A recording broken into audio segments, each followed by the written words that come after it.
নমস্কাৰ সকলোকে স্বাগতম জনাইছো নিমাত ষ্টাডি পইণ্ট চেনেলটোলৈ আজি আমি এই ভিডিঅ'টোৰ মাধ্যমেৰে HS second year history chapter 9 কৃষক জমিদাৰ আৰু ৰাজ্য শীৰ্ষক পাঠটোৰ সকলো মোষ্ট ইম্পৰ্টেণ্ট 1 আৰু 2 নম্বৰৰ প্ৰশ্ন উত্তৰ আলোচনা কৰিম সো তোমালোকে ভিডিঅ'টোৰ শেষলৈকে চাবা ইয়াৰ পৰা বহুত প্ৰশ্ন তোমালোকৰ ফাইনেল এক্সামত কমন থাকিব যদি তুমি এতিয়ালৈকে এই চেনেলটো সাবস্ক্ৰাইব কৰা নাই তেন্তে প্লিজ চেনেলটো সাবস্ক্ৰাইব কৰি দিবা আৰু এইটো ভিডিঅ' তোমালোকৰ বন্ধু-বান্ধৱী অথবা তোমালোকৰ হিষ্টৰীৰ হোৱাটছআপ গ্ৰুপত শ্বেয়াৰ কৰি দিবা মৰমৰ ছাত্ৰ-ছাত্ৰীসকল এইটো ভিডিঅ'ৰ ডেসক্ৰিপশ্যনত এইচএছ ছেকেণ্ড ইয়াৰ হিষ্টৰীৰ সকলো চেপ্টাৰৰ ভিডিঅ'ৰ প্লেলিষ্টৰ লিংক দিয়া আছে তাত ক্লিক কৰি তোমালোকে সকলো ভিডিঅ' চাই ল'বা সো বলা আজিৰ ভিডিঅ'টো আমি আৰম্ভ কৰোঁ কোৱেশ্চন নম্বৰ 1 কোনজন মোগল সম্ৰাটে থপাতৰ ব্যৱহাৰ নিষেধ কৰিছিল এনসাৰ সম্ৰাট জাহাংগীৰে কোৱেশ্চন নম্বৰ 2 মুকুন্দ মবা মণ্ডল কোন আছিল এনসাৰ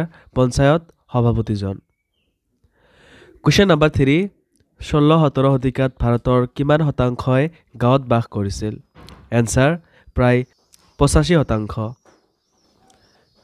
কোৱেশ্চন নম্বৰ 4 17 শতিকাত ভাৰতৰ মুঠ মাটিকালিৰ কিমান শতাংশ হাবি জংগলেৰে ভৰি আছিল এনসাৰ প্ৰায় 40% কোৱেশ্চন নম্বৰ 5 আইন ই আকবৰী গ্ৰন্থখন কোনে ৰচনা কৰিছিল answer Abul Fazal question number 6 কোনসকল কৃষকক ধনী আখ্যা দিয়া হৈছিল এনসাৰ 10 একৰ মাটিৰ গৰাকীৰ কৃষকসকলক কোৱেশ্চন নম্বৰ 7 কোনজন মোগল সম্ৰাটৰ দিনত পাঞ্জাবত শাহজাহানৰ নলি খন্দা হৈছিল এনসাৰ মোগল সম্ৰাট শাহজাহানৰ কোৱেশ্চন নম্বৰ 8 কোত প্ৰথমে থপাতৰ খেতিৰ আৰম্ভ হৈছিল এনসাৰ 17 শতিকাৰ প্ৰথম ভাগত দাক্ষিণাত্যত কোৱেশ্চন নম্বৰ 9 মালহাজ দাস সকল কোন আছিল এনসাৰ এওঁলোক আছিল নাৱৰীয়া সকলৰ বংশধৰ কোৱেশ্চন নম্বৰ 10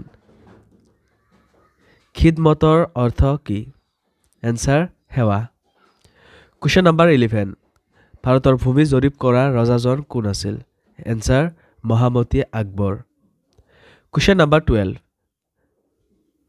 ৰাজনীতিৰ সংস্কাৰত আগভাগ লোৱা বিষয়াজন কোন আছিল এনসাৰ তদৰ মল কোৱেশ্চন নম্বৰ 13 বাবৰৰ আত্মজীৱনীমূলক গ্ৰন্থখনৰ নাম কি এনসাৰ বাবৰনামা কোৱেশ্চন নম্বৰ 14 মজদুৰ শব্দটোৱে কি বুজাইছিল এনসাৰ কৃষি কৰ্মৰ লগত জড়িত ব্যক্তিসকলক মজদুৰ বোলা হৈছিল কোৱেশ্চন নম্বৰ 15 পশ্চিম ভাৰতৰ দৰমহা নোপোৱা বা নিদিয়া শ্ৰমিকসকলক কি বোলা হৈছিল এনসাৰ বেগাৰ কোৱেশ্চন নম্বৰ 16 পঞ্চায়ত প্ৰথা সমাজত চলাই ৰখা বাবদ হোৱা খৰচবোৰ কোনে বহন কৰিছিল এনসাৰ সমাজৰ সকলোৱে পঞ্চায়ত পুঁজিলৈ বৰঙণি যোগাইছিল কোৱেশ্চন নম্বৰ 17 যিবোৰ মাটিত মাত্ৰ বছৰত দুটা খেতিহে কৰিব পৰা গৈছিল তাক কি কোৱা হৈছিল এনসাৰ দোফ ফচলা কোৱেশ্চন নম্বৰ 18 খেতিত নিয়োজিত কৃষক কি নামেৰে জনাজাত আছিল এনসাৰ অসমীজ কোৱেশ্চন নম্বৰ 19 থপাতৰ কোনজন সম্ৰাটে লক্ষ্য কৰিছিল আৰু কেতিয়া এনসাৰ 1604 চনত সম্ৰাট আকবৰে কোৱেশ্চন নম্বৰ 20 মোগল সাম্ৰাজ্যৰ প্ৰশাসনীয় উপ সংমণ্ডলক কি বোলা হৈছিল এনসাৰ পৰগনা কোৱেশ্চন নম্বৰ 21 মিল্কিয়াত মাটিবোৰ কোনে ভোগ দখল কৰিছিল এনসাৰ মোগল সাম্ৰাজ্যৰ জমিদাৰসকলে কোৱেশ্চন নম্বৰ 22 আহোম সমাজত মাটিৰ ব্যৱহাৰ কৰিব দিয়াত ৰজাক সামৰিক সহায় যিয়ে কৰিছিল তেওঁলোকক কি বোলা হৈছিল এনসাৰ পাইক কোৱেশ্চন নম্বৰ 23 ভাৰতবৰ্ষই কেতিয়া জমিদাৰী প্ৰথাটোৰ বিলোপ সাধন কৰিছিল এনসাৰ স্বাধীনতাৰ পিছত কোৱেশ্চন নম্বৰ 24 আকবৰৰ শাসন কেতিয়া আৰম্ভ হৈছিল আৰু কেতিয়া শেষ হৈছিল এনসাৰ 1556 চনৰ পৰা 1605 চনলৈ কোৱেশ্চন নম্বৰ 25 খেত বটয় আৰু লাং বটাই পদ্ধতি মানে কি বুজা এনচাৰ খেত বটাই মানে হল শস্য সিঁচাৰ পিছতে ভূমিভাগ কৰি লোৱা আনহাতে লাং বটাই মানে হল শস্য কটাৰ পিছত মুঠা বান্ধি দুয়ো পক্ষৰ মাজত ভাগ বটোৱাৰা কৰা হয় আৰু নিজৰ নিজৰ ভাগখিনি নিজৰ ঘৰলৈ লৈ যোৱা হয় কুৱেশ্যন নাম্বাৰ 26 কুৱাৰ পৰা পানী তুলিবলৈ ব্যৱহাৰ কৰা দুবিধ যন্ত্ৰৰ নাম লিখা এনচাৰ এনে দুবিধ যন্ত্ৰ হল কাঠৰ ঢেঁকী আৰু পাৰ্টিয়ান চকা কুৱেশ্যন নাম্বাৰ 27 পঞ্চায়তৰ মুখিয়ালসকলে সমাধা কৰা দুটা কাম উল্লেখ কৰা এনচাৰ ক গাঁৱৰ আয় ব্যয়ৰ হিচাপৰ তদাৰক কৰা খ গাঁৱত বাস কৰা বিভিন্ন জাতিসমূহৰ নিজস্ব পৰিসীমা ৰক্ষা কৰাৰ বিষয়ে তদাৰক কৰা question number 28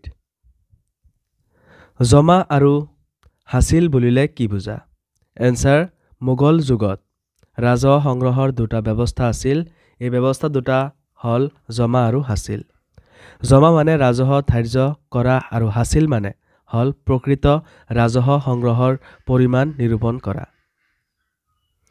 question number 29 Mughal ৰাজবিষয়াসকলে কিয় কৃষি প্ৰধান সমাজখন নিজৰ নিয়ন্ত্ৰণত ৰাখিব বিচাৰিছিল এনচাৰ সেই সময়ত কৃষিয়েই আছিল জনসাধাৰণৰ জীৱিকাৰ প্ৰধান উৎস লগতে চৰকাৰৰ ৰাজহ এই কৃষিৰ পৰাই সংগ্ৰহ কৰা হৈছিল সেয়ে চৰকাৰৰ ৰাজহ নিয়মিতভাৱে আদায় কৰাৰ ওপৰত গুৰুত্ব প্ৰদান কৰা হৈছিল কৃষকসকলক চৰকাৰৰ নিয়ন্ত্ৰণত ৰাখিলেহে ৰাজহ সঠিকভাৱে আদায় কৰিব পাৰিব বুলি চৰকাৰে বিশ্বাস কৰিছিল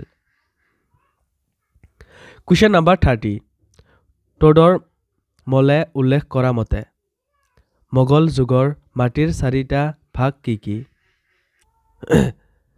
এনচাৰ উৎপাদিকা শক্তিৰ ওপৰত নিৰ্ভৰ কৰি মোগল যুগত মাটিক চাৰিটা ভাগ কৰিছিল সেই ভাগকেইটাৰ হল পাৰাউতি পলেজ চাচৰ আৰু ব্ৰঞ্জৰ কুৱেশ্যন নাম্বাৰ 31 আইনী আকবৰীত উল্লেখ কৰা মতে জমিদাৰসকলৰ সৈন্যবাহিনী কেনেধৰণৰ আছিল এনচাৰ আইনী আকবৰীত উল্লেখ কৰা মতে জমিদাৰসকলৰ সৈন্যবাহিনী এনেধৰণৰ 3,84,558 অশ্বাৰোহী 42,77,057 পদাতিক 1,863 হাতী 4,260 বৰতোপ আৰু 4,500খন নাও আছিল কুৱেশ্যন নাম্বাৰ 32 ক্ষুদ্ৰ গণতন্ত্ৰ কাক কোৱা হৈছিল এনচাৰ 19শ শতিকাত ভাৰতীয় গাঁওসমূহক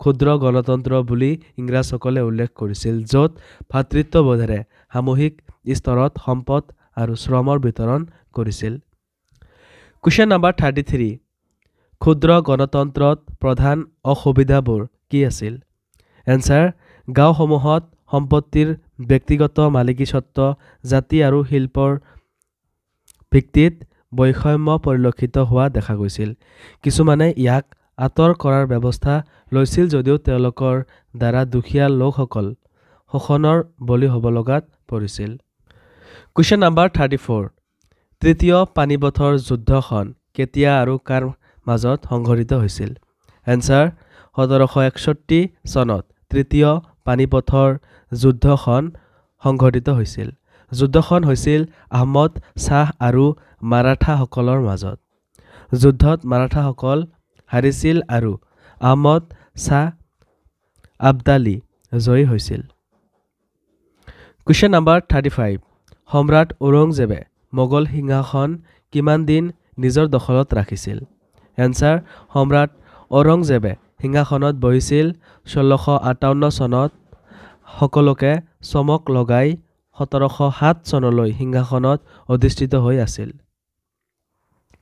কুৱেশ্যন নাম্বাৰ 36 শেষ মোগল সম্ৰাট কোন আছিল আৰু তেওঁৰ শেষ অৱস্থা কেনে হৈছিল এনচাৰ দ্বিতীয় বাহাদুৰ শ্বাহ মোগল সাম্ৰাজ্যৰ শেষ সম্ৰাট আছিল 1857 চনৰ চিপাহী বিদ্ৰোহত তেওঁ জড়িত থকা প্ৰমাণ পাই ব্ৰিটিছসকলে তেওঁক কাৰাবন্দী কৰি ৰাখি ব্ৰহ্মদেশৰ জেলত আবদ্ধ কৰে তাতে তেওঁৰ মৃত্যু হয় Question number 37. বাবৰে কেনেকৈ আৰু কেতিয়া মোগল সাম্ৰাজ্য প্ৰতিষ্ঠা কৰিছিল?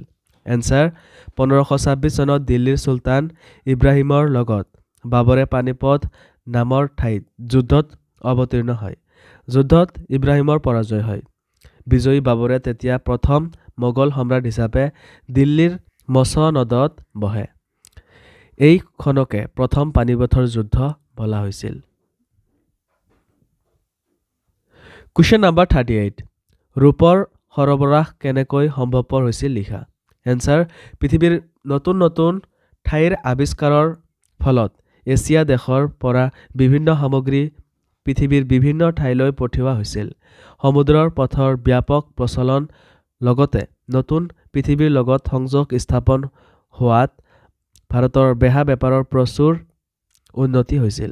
ভাৰতৰ দ্ৰব্যবোৰ ইউৰোপৰ বা অন্য মহাদেশৰ বিভিন্ন অঞ্চললৈ পঠিওৱাত ৰূপৰ যোগেদি আগভাগ লৈছিল আৰু ইয়াৰ ফলত ভাৰতলৈ ৰূপৰ সৰবৰাহ বৃদ্ধি পাইছিল। Question number 39. মোগল সাম্ৰাজ্যত চিকাৰৰ ক্ষেত্ৰত সম্ৰাটসকলে কিয় গুৰুত্ব দিছিল? Answer. ৰাজ্যৰ বিভিন্ন অঞ্চললৈ সম্ৰাটসকলে চিকাৰ কাৰ্যৰ বাবে ঘূৰি ফুৰিছিল। ইয়াৰ যোগেদি ৰাজ্যৰ প্ৰজাসকলৰ দুখ দুৰ্গতিৰ বুজ ল'বলৈ চেষ্টা কৰিছিল আৰু তাৰ বাবে ফলপ্ৰসূ ব্যৱস্থা লৈছিল। Question number 40. মোগল যুগৰ গাঁৱলীয়া মহিলা শ্ৰমিকে প্ৰধানকৈ কি কামত নিয়োজিত হৈছিল? Answer. সূতা কটা, কাপোৰ বোৱা, মাটিৰ বাচন বৰ্তন সজোৱা আৰু বাচনবোৰত নানা ধৰণৰ ৰং লগোৱা কাৰ্যত নিযুক্তি হৈছিল। তদুপৰি কৃষিকাৰ্যৰ যাৱতীয় কাৰ্যত মহিলাসকলে পুৰুষক সহায় কৰিছিল। Question number 41. বাবৰৰ জীৱনীখনৰ নাম কি আৰু এইখন কোনে সম্পাদনা কৰিছিল? Answer. বাবৰনামা আৰু এইখন ৰচনা কৰিছিল তেওঁৰ জীয়ৰী গুলবদনে। Question number 42. হিন্দুসকলক উদাৰ বুলি কোনজন মোগল ইতিহাসবিদে ক'ত আৰু কেনেকৈ স্বীকৃতি দিছে? Answer. আকবৰৰ দিনত ইতিহাসবিদ আবুল ফজলে আইনী আকবৰী নামৰ গ্ৰন্থত এই বিষয়ে উল্লেখ কৰি কৈছে যে ভাৰতৰ হিন্দুসকল বহুতো উদাৰ আছিল। Question number 43. জিজিয়া কৰ মানে কি আৰু কোনজন মোগল সম্ৰাটে জিজিয়া কৰ উঠাই দিছিল? Answer.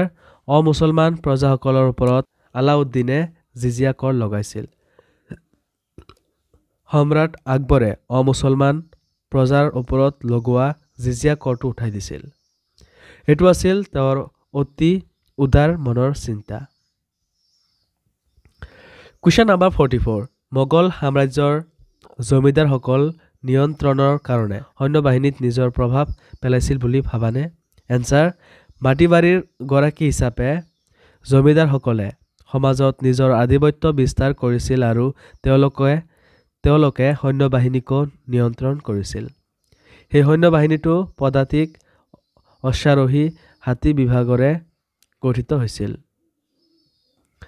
মৰমৰ ছাত্ৰ-ছাত্ৰীসকল, আজিলৈ এইখিনিয়ে। আশা কৰোঁ এই ভিডিঅ'টো তোমালোকক সহায় কৰিছে।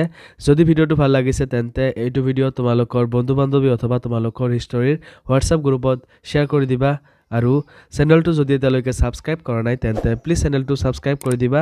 মৰমৰ ছাত্ৰ-ছাত্ৰীসকল, এইটো ভিডিঅ'ৰ ডেছক্ৰিপশ্যনত এইচএছ ছেকেণ্ড ইয়াৰ হিষ্টৰীৰ সকলো চেপ্টাৰৰ ভিডিঅ'ৰ প্লেলিষ্টৰ লিংক দিয়া আছে। তাত ক্লিক কৰি তোমালোকে সকলো ভিডিঅ' চাই ল'বা। ধন্যবাদ।